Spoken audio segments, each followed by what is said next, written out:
see, you saw the Star Wars movies, right, and stuff, Force Awakens and stuff like that, and you had bad things to say about the Star Wars. So can you talk a little bit about? So I'm a big Star Wars fan, but I'm not a big fan of the Disney ones. Force Awakens and The Last Jedi. I think Disney's just trying to milk out the thing to make more money.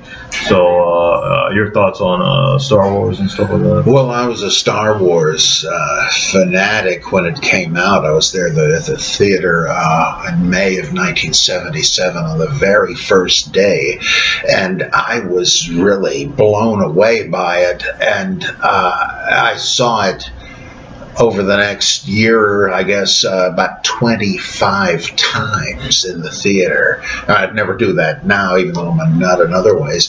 But I loved it, and naturally I loved the main character, Darth Vader. He was by far the most interesting.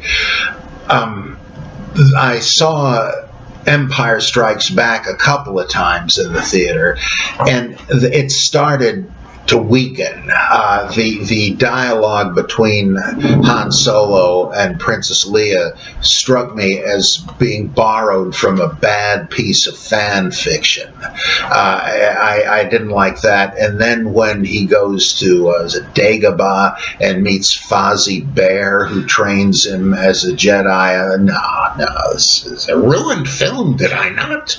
And that I couldn't stomach. I didn't like the fact that they made a second Han Solo with Lando. I mean, had he been the character all along, that'd be great, but you don't really need this guy. He's just like a clone of Han Solo. And but I love the encounter between Darth Vader and Luke, and the big revelation at the end. I am your father. That was some jerk even spoiled that from me on the way to the theater, but it was so powerful. Somehow the way they did it, I loved it. But then we came up with the Ewok movie, where Jedi, the teddy bears defeat the galactic stormtroopers. No, and the Sesame Street music and all of that. I just and it was already so repetitive from the first one. Let's have another Death Star, and they ruined Darth Vader's character. Now he's just a helpless flunky of the Emperor until he can't take it anymore. In the earlier movies, he's conspiring to overthrow the Emperor. What happened?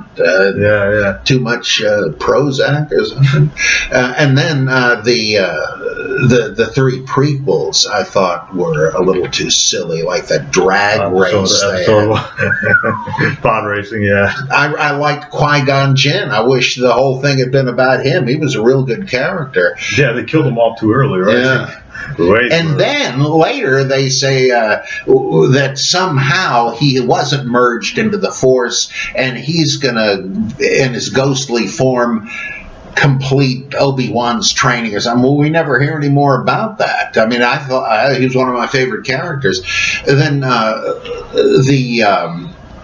the business with the frogs, the lily pad empire, where these frogs suddenly have the technology to build plasma bombs. What? Come on!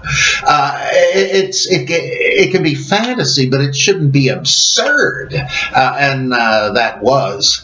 And the fact that they've got the guy that's going to grow up to be Darth Vader, Anakin Skywalker, is this tow-headed little kid like from the old Lassie TV series, and they start calling him Annie, a little orphan Annie. Get out of here! I just couldn't stomach that. And Jar Jar, oh good God. And I don't easily accuse people of racism. That's become hysteria, but you couldn't deny that Jar Jar was the step and fetch it stereotype. I shudder. Oh boy, I tell you. And then the next one wasn't quite so bad, but I just wasn't that impressed with it. And and some of the stupid lines in the third one, where Obi-Wan says to Anakin, "Only the Sith believe in absolutes." Yeah, the third one. What? I don't see what sense that makes. It just makes surely it would be the other way around. I mean, if you're on the bright side of the Force, you must believe in right and wrong. Now, what is he talking about? It just seemed stupid to me. And yeah, I liked Episode 3. I thought Episode 3 was good, but even though there were some weak moments in that movie. Yeah, I often make that kind of balanced, nuanced judgment, but and I liked seeing the end where Darth Vader is reintroduced.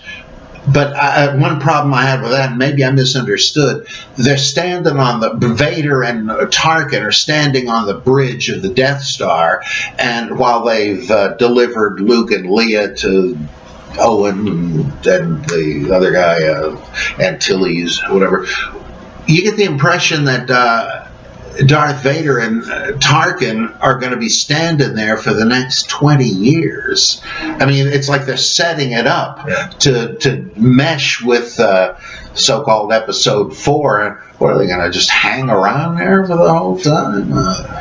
But Rogue One I liked a lot. You like Rogue? Yeah, I like Rogue One. I like the last scene of Rogue One when Darth Vader was like killing all those people. Yeah, that's classic Darth Vader. Give me more Darth Vader. Yeah, Darth Vader. Make movies about Darth Vader. And then they brought back the Force. Remember in like Episode 1 where the Force was just like the midi-chlorians or some bullshit like that? Oh, yeah. And then they were like, what the fuck is that? And then Star Wars Rogue One brought back the religious aspect of the Force. So I like that when that guy was like saying the Force, I am one with the Force, and the Force was with me when he's walking towards the. Yeah, that was good. It's like that. It's like that psalm, like though I walk in the shadow of the valley of death. Yeah, it kind of reminds you of that. So I like the fact that they brought back the Force as some religious thing, but then the prequels just takes it to a completely different direction. Yeah, how can you learn the ways of the Force if you have to be genetically predisposed to do it? Yeah, it just doesn't make any sense. It's like saying God's like living in your cells or something. Yeah, they're just debunking it by naturalizing it. Yeah.